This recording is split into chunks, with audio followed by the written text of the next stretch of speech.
जय श्री कृष्ण। परमपिता परमात्मा की कृपा से आप सभी लोग अच्छे होंगे। कुछ लोगों का पूछना था कि गुरुजी, गुरुकुल जैसी दिनचर्या को क्या हम अपने घर पे नहीं कर सकते, क्योंकि गुरुकुल से में तो केवल 6ठी से 8वीं तक 9वीं तक एडमिशन होता है और हमारी उम्र थोड़ी बड़ी हो गई है, तो हम क्या करें, क्या गुरुकुल जैसा निर्माण अपने घर पे अपने जीवन का नहीं कर सकते हैं? तो उसको मैं आपको बहुत स्पष्ट बता देता हूँ और एक ऐसी प्रक्रिया बताऊंगा जिससे आपके जीवन का बड़ा सुंदर निर्माण होगा। देखिए, गुरुकुल किसे कहते हैं जानते हैं? गुरुकुल, जहाँ गुरु का परिवार होता है उसे गुरुकुल कहते हैं। जैसे आपका परिवार है, इसी प्रकार गुरु का भी एक परिवार होता है, जहाँ पे गायें होती हैं, जहाँ पे ब्रह्मचारी होते हैं। ब्रह्मचारी वेद मंत्रों का पाठ करते हैं, सुंदर सुंदर ऋचाओं का गान करते हैं, वेद उपनिषद दर्शन इत्यादि पढ़ते हैं। और जब ये इतने अच्छे ग्रंथ पढ़ते हैं तो अंदर से एक कहूँ कि एक शांति का आगमन होता है, जिससे जीवन की पवित्रता बढ़ती है। ये सारी परिपाटी को मैं आपके जीवन में लाने का प्रयास करूंगा। आप इस वीडियो में बने रहिए और समझने का प्रयास कीजिए कि आप अपने जीवन को गुरुकुलीय जीवन के अनुसार कैसे ढाल सकते हैं। देखिए, सबसे पहले हमारे जीवन में जो सबसे बड़ी समस्या होती है वो होती है नींद की और ब्रह्मचर्य की। हमारी नींद नहीं खुलती है, सुबह हम उठ नहीं पाते हैं। और सबसे बड़ी समस्या होती है ब्रह्मचर्य की, कि हमारा ब्रह्मचर्य संकल्प टूटता रहता है। नींद की बात करते हैं। नींद आपकी क्यों नहीं खुलती? क्योंकि आपके जीवन में कोई सार्थक लक्ष्य नहीं है। आपको पता चल जाए कि आज आपकी ट्रेन है और वो सुबह 4 बजे है और आपका उसका टिकट 5,000 रुपये का टिकट है उसका, और आप पे बड़े मुश्किल से आपने वो 5,000 रुपये इकट्ठे किए हैं, तो क्या आपको नींद आएगी? नींद आ भी गई तो ठीक टाइम पे खुल जाएगी, क्योंकि पता है सामने एक लक्ष्य रख रखा है कि ट्रेन पकड़ना है। जब हमने अपने जीवन के व्यक्तिगत लक्ष्य के सामने एक लक्ष्य रख देते हैं ना, तो हमारी नींद अपने आप खुल जाती है। और यदि हम भोंदू बन के दिन रात सोते रहते हैं और जीवन में कोई सार्थक लक्ष्य नहीं होता, कोई सार्थक उद्देश्य नहीं होता, तो हमारी नींद कभी नहीं खुलती है। नींद न खुलने की वजह जो ये है कि हमारे पास कोई सार्थक लक्ष्य नहीं है, जीवन को हम ऊंचा नहीं उठाना चाहते हैं, जीवन में हम कहूँ कि किसी बड़े कार्यों में नहीं लगे हुए हैं, और अपने जीवन को कठिनाइयों से पिरोध नहीं रखा है। जब तक अपने जीवन को स्ट्रगल से, कठिनाइयों से पिरोधोगे नहीं, तब तक नींद नहीं खुलेगी। तो सबसे पहले हमारे सामने एक लक्ष्य होना चाहिए कि हमें सुबह उठ करके एक हमारी दिनचर्या होनी चाहिए। दिनचर्या क्या होनी चाहिए कि हमें सुबह 4 बजे, 4:30 बजे उठ जाना है।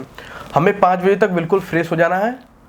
5 से 6 तक हमें व्यायाम करना है। ये हमारी नियमित दिनचर्या होनी चाहिए। कुछ भी हो जाए, जिस दिन हम ये काम नहीं करेंगे, हमें एक संकल्प लेना कि हम उस दिन भोजन नहीं करेंगे। ऐसा हमारा संकल्प होना चाहिए, तभी जीवन का निर्माण होता है, अन्यथा नहीं होता है। हमारे अंदर क्या एक संकल्प होना चाहिए कि यदि हम 4 बजे उठते हैं और 4:30 बजे तक फ्रेश होके, या 5 बजे तक हम फ्रेश होके सारा काम अपना निपटा करके 5 से 6 हम व्यायाम करेंगे, दौड़ लगाएंगे, डंबल्स लगाएंगे, उसके बाद कुश्ती करेंगे। ये सारी चीज़ें हम अगर करते हैं, ये हमारा एक संकल्प है। और यदि हम नहीं करते, सोते रह गए, तो हमें ये भी रखना है कि जो दिन में आज भोजन नहीं करेंगे। ये एक संकल्प शक्ति होनी चाहिए, नहीं तो फिर बात नहीं बनेगी। ये फिर क्या करना है, हमें भोजन नहीं करना है। देखो, अगले दिन से आप व्यायाम करते हो नहीं करते हो, आपकी सारी की सारी एक एक करके दिनचर्या सुधरती चली जाएगी। उसके बाद फिर क्या करना है, आपको स्नान आदि करके निवृत्त हो जाना है 6:30 बजे तक। 6:30 बजे के बाद आपको संध्या करना है, ईश्वर का ध्यान करना है, बैठ के जाप करना है, ध्यान करना है, तप करना है।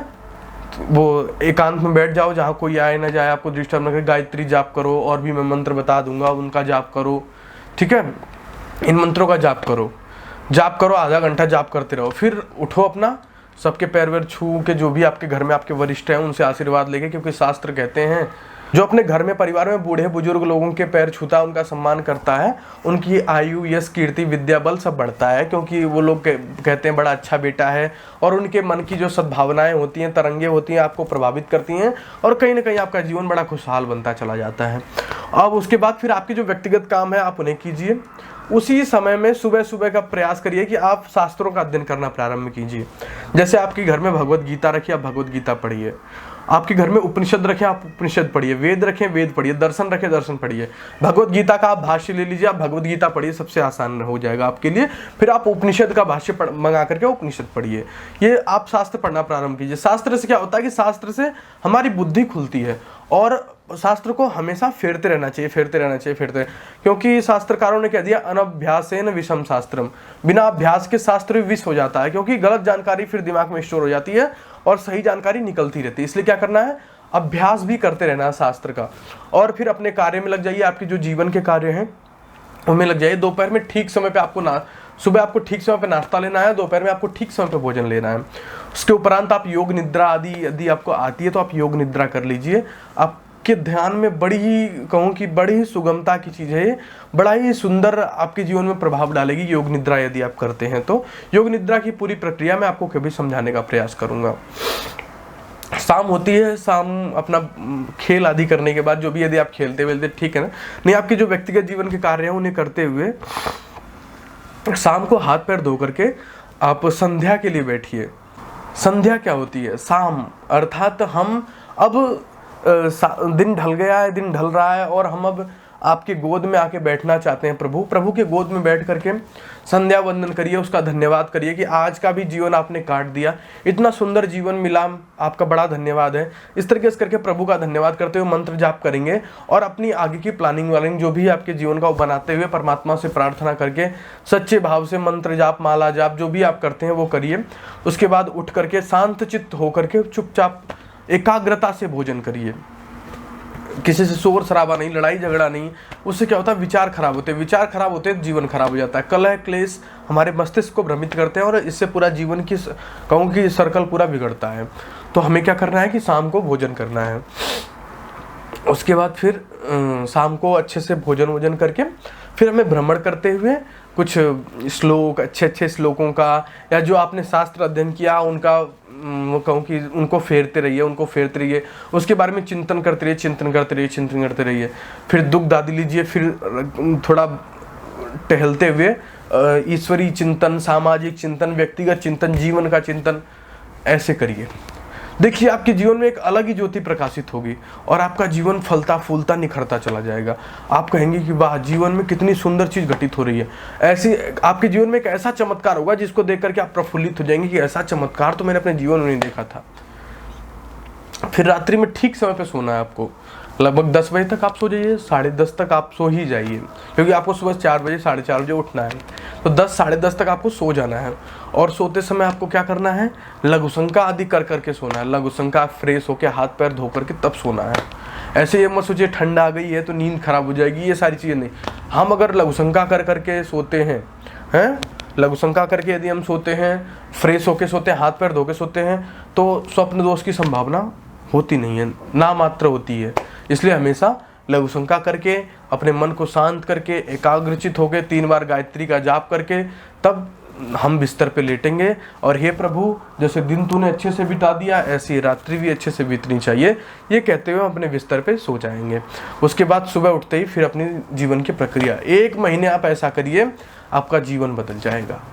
और यदि ऐसा नहीं करते हैं तो फिर जो आपके घनचक्कर जीवन में चल रहे हैं वो चलते रहेंगे।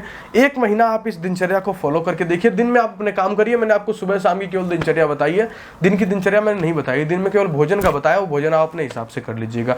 एक बार इस कार्य को करके देखिए, आपके जीवन में ऐसा चमत्कार घटित होगा कि आप भी कहेंगे कि ये 1 महीने ने तो पूरा जीवन बदल दिया।